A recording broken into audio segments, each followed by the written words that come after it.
نحمدہ ونصلی علی رسولہ الکریم اما بعد۔ معزز سامعین، السلام علیکم ورحمۃ اللہ وبرکاتہ۔ ایک شیعہ ذاکر کی گفتگو سننے کا موقع ملا جو کہ حضرت سیدنا امیر معاویہ رضی اللہ تعالیٰ عنہ کی والدہ سیدہ ہندہ رضی اللہ تعالیٰ عنہ کے متعلق بہت ہی گھٹیا زبان استعمال کر رہا تھا اور ان پر شدید قسم کے گھنونے الزام لگا رہا تھا۔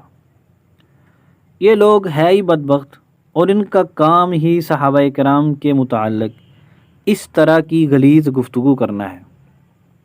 میں نے سوچا کہ یہ لوگ ہماری کتابوں کو تو مانتے نہیں ہیں، ذرا ان کو تھوڑا آئینہ دکھایا جائے، ان کی اپنی ہی ایک معتبر کتاب کی معتبر روایت ان کو دکھائی جائے تاکہ ان کو پتہ چلے کہ حضرت ہندہ رضی اللہ تعالی عنہا کی عظمت صرف اہل سنت کی کتابوں سے ثابت نہیں ہے بلکہ شیعہ کی کتب سے بھی ثابت ہے۔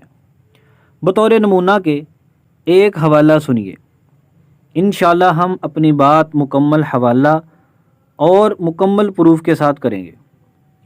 یہ شیعہ کی کتاب ہے کتاب الکافی، اس کی جلد نمبر 5 ہے، صفحہ نمبر 527 ہے، یہ آپ کے سامنے روایت نمبر 5 ہے۔ اس میں ایک روایت ہے جو کہ حضرت ابو عبداللہ یعنی امام جعفر صادق رحمہ اللہ سے مروی ہے۔ انہوں نے سنایا فتح مکہ کا قصہ اور بیعت کا قصہ۔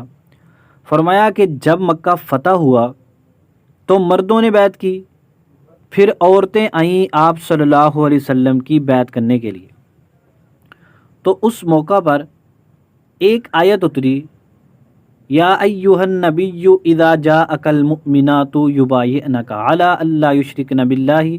یہ ایک تفصیلی آیت ہے، آپ 28ویں پارے میں سورۃ الممتحنہ کے اندر اس کو دیکھ سکتے ہیں۔ یہ آیت اتری، اس میں بتلایا گیا کہ جب مومنہ عورتیں آپ کے پاس آئیں بیعت کے لیے تو آپ ان سے بیعت کس طرح لیں۔ اس روایت کے الفاظ میں جو یہ آتا ہے کہ جب وہ عورتیں آئیں بیعت کرنے کے لیے تو ان عورتوں کے متعلق اللہ جل شانہ نے فرمایا کہ اے نبی جی، جب آپ کے پاس مومنہ عورتیں آئیں، یاد رکھیں کہ اللہ جل شانہ علیم بذات الصدور ہے، وہ دلوں کی باتوں کو جانتا ہے۔ بندے نے اوپر سے کلمہ پڑھا یا اندر سے پڑھا، اس بات کا اللہ کو پتہ ہے۔ میں اور آپ کسی کے متعلق دھوکہ کھا سکتے ہیں، اللہ دھوکہ نہیں کھا سکتا۔ اللہ نے فرمایا کہ جب آپ کے پاس آئیں مومنہ عورتیں بیعت کرنے کے لیے۔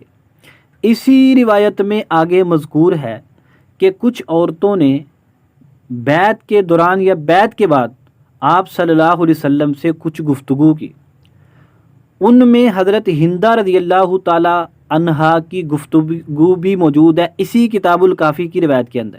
یہ دیکھیں، یہ روایت آپ کے سامنے ہے، واضح الفاظ میں لکھا ہوا ہے فقالت ہند، حضرت ہندہ رضی اللہ تعالی عنہا نے کہا حضور پاک صلی اللہ علیہ وسلم سے ایک بات، تو معلوم ہوا کہ جو عورتیں بیعت کے لیے آئی تھیں ان میں حضرت ہندہ رضی اللہ تعالی عنہا بھی موجود تھی، اور اللہ نے فرمایا کہ وہ عورتیں مومنہ ہیں۔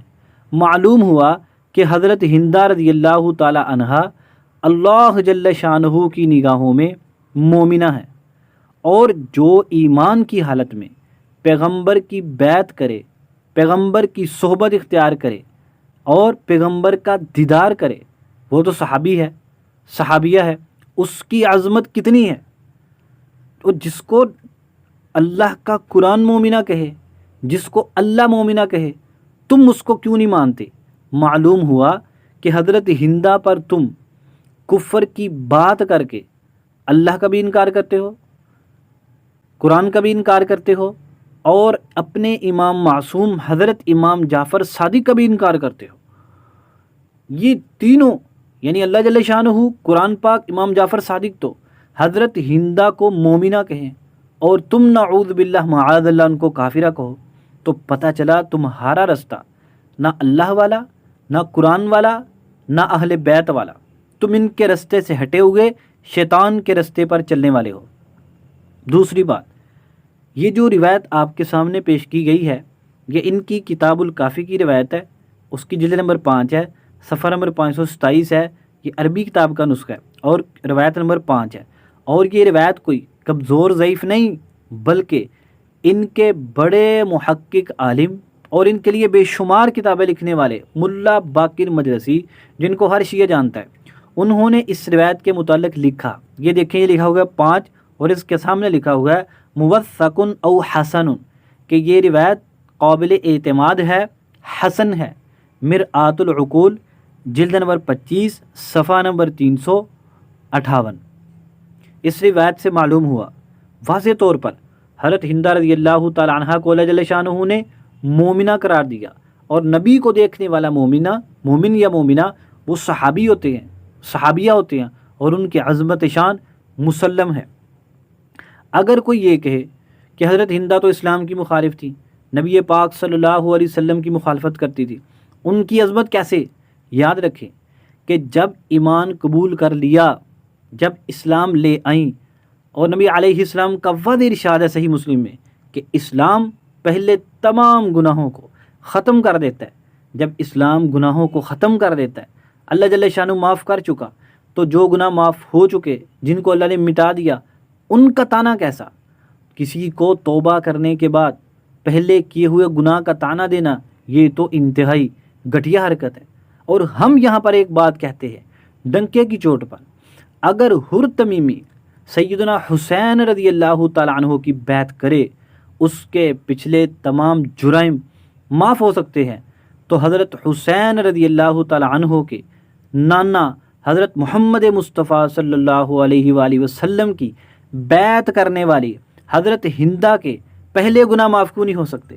اگر حر کی پچھلی غلطیوں کو چھوڑا جا سکتا ہے تو حضرت ہندہ کے پہلے کیے ہوئے جرائم کا تذکرہ بار بار کیوں کیا جاتا ہے؟ اس سوال کا جواب تمہارے ذمے ہے۔